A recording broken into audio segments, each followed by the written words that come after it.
There's a lot of conversation around the All-Star pre-draft bowl games, Shrine Bowl and Senior Bowl, but Gerald Huggins says the numbers may surprise you on the success rate of the Legacy Bowl. Oh yeah, it's locked on HBCU.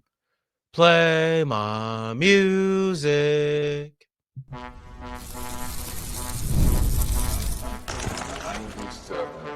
You are Locked On HBCU, your daily podcast covering HBCU sports. Part of the Locked On Podcast Network, your team every day. What's going on, family? Welcome back to another episode of the Locked On HBCU podcast, your number one daily one-stop shop for everything HBCU athletics, Monday through Friday, part of the Locked On Podcast Network, your team every day. And I, of course, am Darian Gray, a.k.a. the Mouth of the South, Texas Southern alum and former TSU Herald Sports editor and current contributing writer at USA Today's Saints Wire. Thank you for going on this journey with me. Make it Locked On HBCU, your first listen of the day, every day. And remember, just because the mic cuts off does not mean that the journey is over. Just means it's time to follow me on Twitter at South Exclusives. Starts with an S and ends with an S. Today's episode is brought to you by Game Time. Download the Game Time app, create an account, and use the code LOCKEDONCollege to get $20 off your first purchase. It's Gerald Huggins. It's Darian Gray. I can't wait to get into this. We're all about the Legacy Bowl versus the East-West Shrine Bowl and the Senior Bowl, but then also the two individuals that we will see present in these games. I wanted to talk about them as well. For my everydayers who were present the last time Gerald and I spoke, we had a conversation, and I said, hey, there's something I got to talk to you about. We texted about this, but I can't remember what it was. He couldn't remember what it was, but eventually we got it together. Actually, about 30 minutes after we recorded, he texted me, said, that's what it was. So here we are today. You know him, you know me, Gerald Huggins, Darian Gray. We're here to talk about the Legacy Bowl and how the success rate for players in that game actually is not too different from the Shrine Bowl and the Senior Bowl. I was amazed and kind of taken aback when you texted me this, and I want you to give this information to everybody else. So, I do a lot of just random research sometimes. So I was like, okay, let me just look and just see how, look at success rate. Because everybody likes to know numbers. Everybody likes to know, like, okay, how did these things, end up really benefiting our players? So I was like, okay, let me look at the different bowl games. I excluded I didn't really exclude it, but I was trying to get like a really good amount of info that I could kind of really tailor into a full-blown conclusion. Mm-hmm. So I started from like 2021. So you remember 2020 was the year that nobody got drafted. And right. Like, rawr, it was just a lot going on. Yeah, and I remember that. 22 was the year where we had like a few guys going. And they got drafted. They went to bowl games. They got drafted, and they've had pretty good success. And then 23 came. We went back to one drafted. Mm-hmm. And then after 23, we went to 24, none drafted.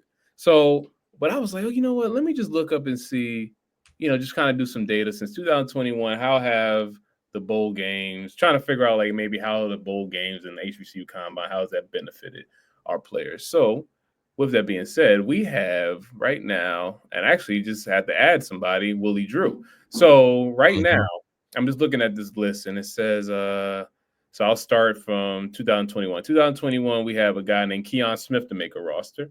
And he's a Fayetteville State. So my list is based on who's still currently in the NFL. So this is based on if you're either a reserve, a practice squad guy, or you're on the active roster, or you've been signed to like a future contract or something of that sort, right? So we have Keon Smith from Fayetteville State, who was a tackle who received no HBCU combine and no bowl game, but he made the roster for the Miami Dolphins. Then we have Marquise Bell in 2022. So let me sort it out. So 2022, we have Marquise Bell, Deshaun Dixon, Jatiri Carter, Joshua Williams, Kobe Durant, and that was it. That was the year, though. Just to interrupt, that was the year. That was strong. Right. You know what Bell, I'm saying? Durant. Mm-hmm. We have Bell, Durant, Carter, Williams, Dixon. Yeah, there you go. That's the third guy who's still making some sort of impact, even though Bell was a little bit less this year. But Correct. continue. So it's like, whoa, okay, all right. So here we go. So then after that, and matter of fact, I might be no. What year was that? What With I was gonna make Wilson, sure. I'm trying to make sure. So I'm sorry, I'm missing. So I'm sorry. I put James Houston. Houston was 2022 as well. I thought Sorry. he was 23 with Emmanuel Wilson. So let me make sure. 'Cause I always let me make sure. 'Cause I wrote it down. So sorry for your listeners. I'm usually better with my research, but James Houston Nah, was it was a special year. yeah, 2022 and 22. It was 2023. 22. Yep, it was 22 was 22. a special year. It was a Correct. special year. We had 1, 2, 3, 4 drafted, and 2 were priority free agents, and those 2 made the squad. So over the past since 2020, that's been our best class. You know what I mean? So 100%. out of that class, right, we had James Houston who did Shrine Bowl and NFLPA Bowl, if I'm not mistaken. Then we have Kobe Durant who did Shrine. We have Josh Williams who did Senior Bowl, and we have Jatiri Carter did Senior Bowl, and we have Deshaun Dixon who did Shrine Bowl and Legacy Bowl. We have Marquise Bell who did the NFLPA Bowl. Mm-hmm. So our best class, they did attend Shrine and Senior, NFLPA, and one did both with the Legacy Bowl and Shrine, and that was Deshaun Dixon. So that's 2022. So now we have 2023. Claude and Sherrillis, I know you remember that name from Alcorn, the linebacker. You got Andrew Farmar, Ricky Lee, Isaiah Land, Xavier Smith, and Isaiah Bolden. So those were the 3. Those were Did you say right there. Emmanuel Wilson? Emmanuel Wilson was he was last year. 20. No. He's 23. He was 23. Yeah, because I know he's been with Green Bay for 2 years. God, I'm having a moment. So he was 23. I'm sorry. 23. Yeah, nah. He was 23. So now we have. So let's go back. I'm sorry. I'm working through this as we go. So we have Emmanuel Wilson, Isaiah Bolden, Xavier Smith, Isaiah Land, Ricky Lee, Andrew Farmar, and Claude and Sherrillis, who all ended up on someone's roster at some point, either practice squad, active, or reserve. They're still there. Mm-hmm. That's pretty solid too. Right. You know, we didn't have any. We had only one draft in the 7th round to the Patriots was Bolden. He's having a pretty solid career. But you could argue that Emmanuel Wilson out of that group, maybe you could say Isaiah Land and Ricky Lee, they had significant snaps in the NFL, significant playing time for guys that were undrafted. So we have Emmanuel Wilson who did NFLPA Bowl and Legacy Bowl. We have Isaiah Bolden who did NFLPA Bowl. We have Xavier Smith who did the Legacy Bowl only and the HBCU Combine. We had Emmanuel Wilson did the HBCU Combine as well. We have Ricky Lee who did a Legacy Bowl and Combine. We have Andrew Farmar who did Hula Bowl, Legacy Bowl, and HBCU Combine to my knowledge. And we also have Claude and Sherrillis who did Legacy Bowl and HBCU Combine at 23. So now you're starting to see, oh man, like, okay, after that initial 21 and 22, a lot of the guys that did the HBCU Combine and Legacy Bowl are starting to be the ones that's lasted on the roster. So now let's go to 24. 24 was last year. We had Neem Donkwa, Shrine Bowl, Marcus Riley, Legacy Bowl, Ian Wheeler, Legacy Bowl, and HBCU Combine. Actually, Riley went to the HBCU Combine as well. We had Corey Bullock, who didn't go to any bowl game because he transferred out of NC Central, but I consider him a HBCU grad because, well, he graduated. He has a degree, so he's an HBCU guy to me. Terrell Jennings, who went under the radar, he shocked me. He made it onto the active roster for the Patriots this year. He actually got some snaps. So he's from FAMU. He didn't go to any bowl game, no HBCU Combine. And then we have Brandon Codrington, who was an All-Pro. He was an All-Pro, all-rookie team. I'm sorry, all-rookie team his rookie year, his first year as a punt returner. Yeah. The Bills traded for him after camp from the Jets. They traded for him. So he did Legacy Bowl and HBCU Combine only. So all that to say is since 2023, so starting for 2021, 1, 2, 3, 4, 5, 6, 7, 8. 8 of the 20 guys have been to either the HBCU Combine or the Legacy Bowl for the most. Oh, well, actually, no, it's actually more than that. So it's 1, 2, 3, so it's 8, 9. So we have 9 guys that went to either HBCU Combine or Legacy Bowl that have made it to NFL rosters. So all that to say, it was just something that was random on my head, and I'm probably gonna have to go comb through it again to make sure I get my numbers right. But for the most part, it's just saying like, hey, and this is million for like a guy like Elijah Williams, Kenny Gallup, guys that I'm very high on, James Burgess, that didn't get those big Well, I mean, James Burgess went to Hula Bowl, but for the most part, the guys that didn't get the main ones, the main bowl, get 2 main bowl games, it's okay. Your film will show, and the teams like you, they like you, they will find a way to see you. And that's why, yeah, if you're at another school, like North Dakota State doesn't get this opportunity. Monmouth doesn't get this opportunity. Merrimack doesn't get this opportunity. Patriot League schools, NEC, they don't get this opportunity to have that, like a situation where and I'm telling you, all 32 teams are showing up to the HBCU Combine and the Legacy Bowl.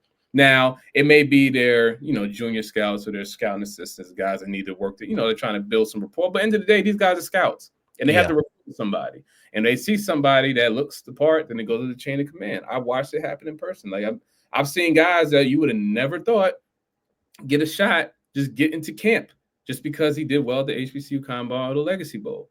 They're like, hey, give him a shot.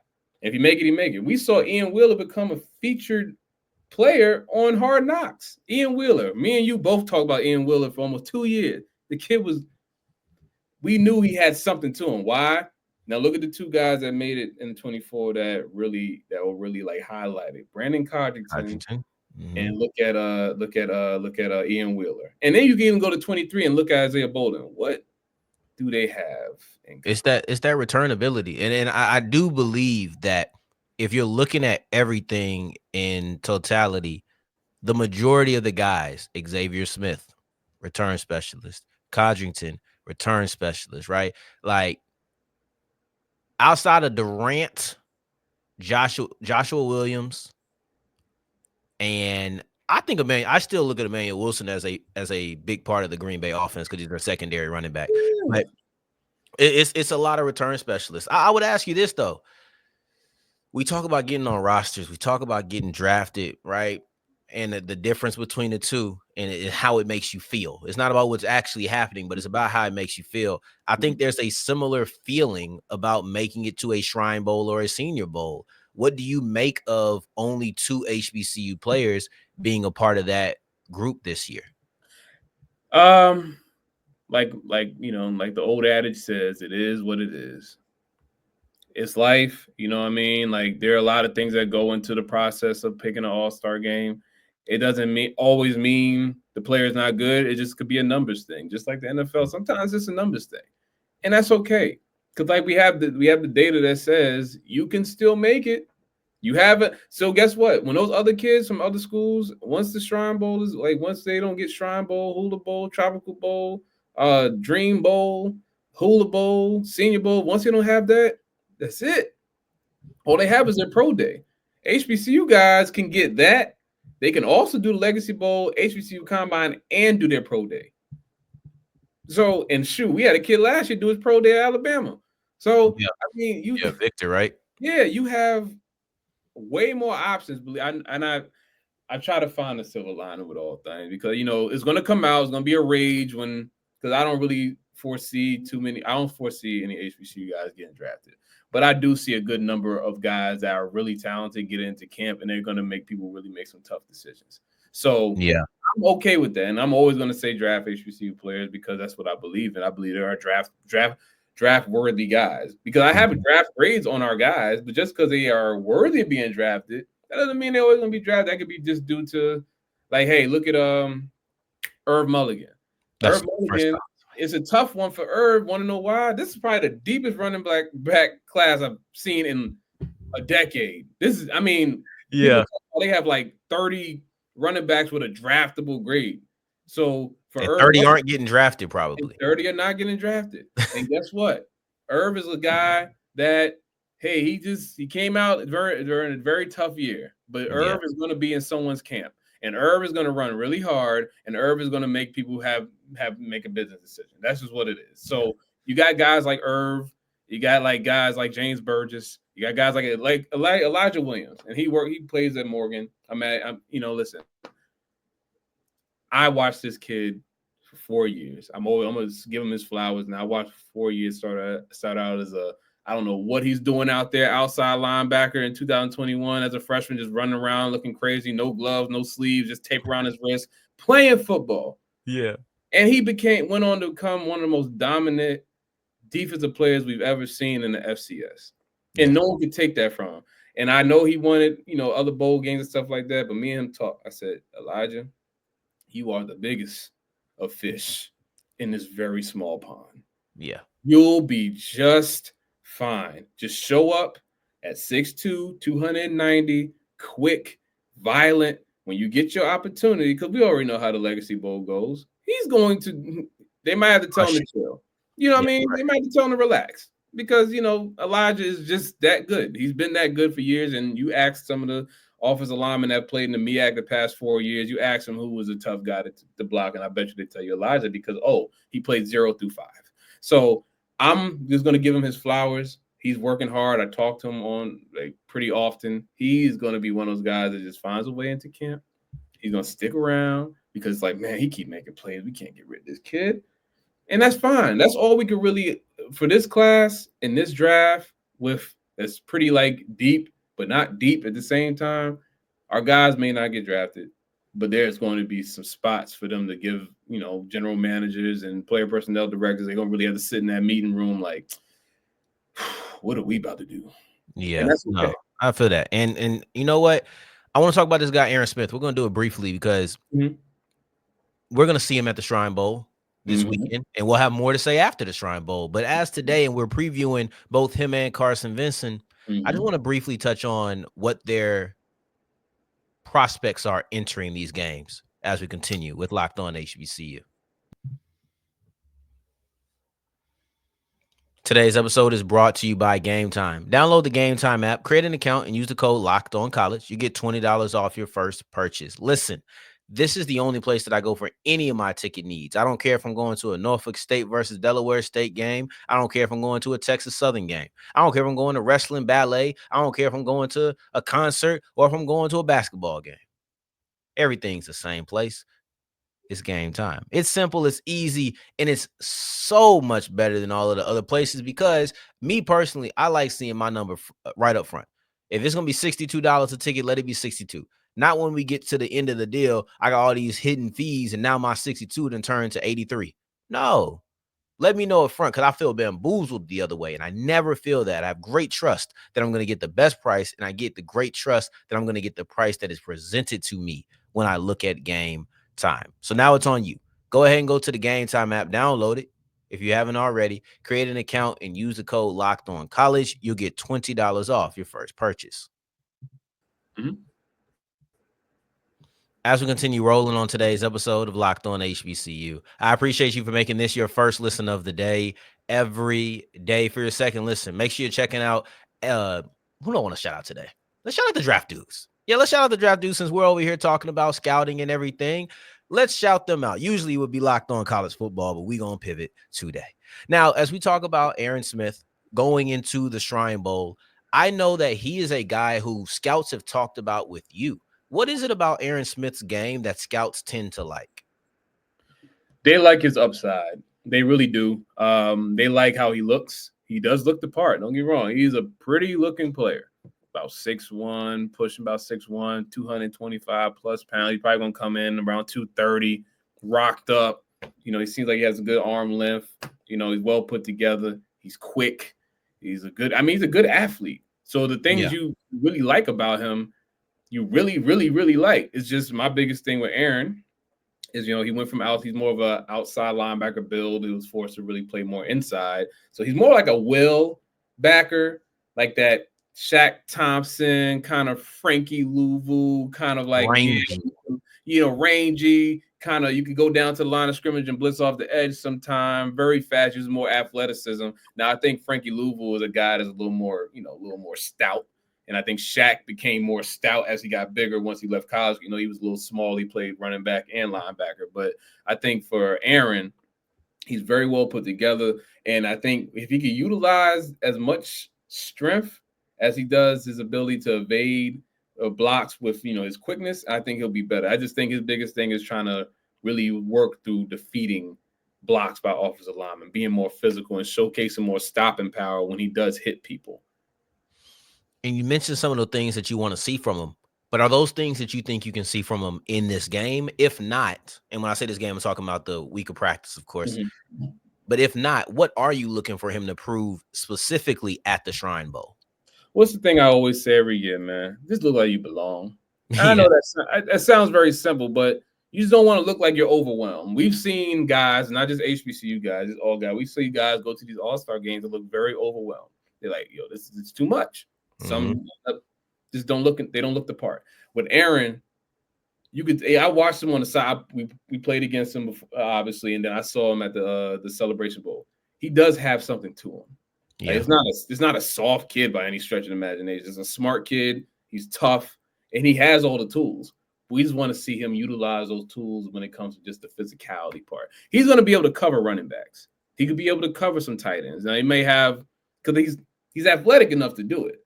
You know what I mean? If you put him in zone and tell him to cover the shallow zone areas, he can do it because he's nimble enough to be able to do so. So all that to say, 7-on-7 is going to be big for him. Can we keep you on the field on third down? You're able to be maybe we can put you on an apex. We can apex you or make you into a rover because you're only 6 foot, about 225 pounds. So you could be a potential sub package rover in a big nickel situation. Who knows? But I would just like to see, once again, can he belong? Can he cover? And can he showcase an 11-on-11 that he's not afraid to thud up, shock and shed offensive lineman on a consistent basis and get off blocks? You know what? I think that's really interesting because yesterday's episode, which I'll be honest with y'all, I haven't recorded just yet, but yeah, what will be yesterday's episode when you're hearing this is going to be about Aaron Smith and what I'm looking for out of him. And I thought it was interesting because I focus a lot on the run game, but you did something that was different. And you said, look, this is what you're really good at. You have to be really good at it when you're out here, which is something that was a different take. I ain't gonna lie to you. I'm gonna incorporate that in there. I'm gonna give you your credit though. Let me give you credit because that's a really good point, man. Sometimes it's like, do you want to fix the negatives or accentuate your positives? And for you, you want him to accentuate his positives because that's most likely what's going to get him on the field anyway. So Aaron Smith is a run hit linebacker. He needs to be in a situation where he has some Vita Veys in front of him and let him run around and have some fun. If he can do that, if you could put him in a perfect situation to where he could just run around and make plays, you got you a guy that's gonna make it to the second contract. If he does not showcase the ability to be able to shock and shed and be violent with these offensive linemen on a consistent basis, and you put him in a situation where you want him to be like a Lawrence Timmons, just thumping up offensive linemen so James Farrior could be free. So that's not his game. So situations matter, as you can see in the NFL every single year. All right, let's push forward to Carson Vincent. I think that playing offensive line, and this is something that honestly we may revisit. It may be something that is a 2-segment topic at some point, but we'll start it briefly today with Carson Vincent and what we're looking for out of him in the Senior Bowl.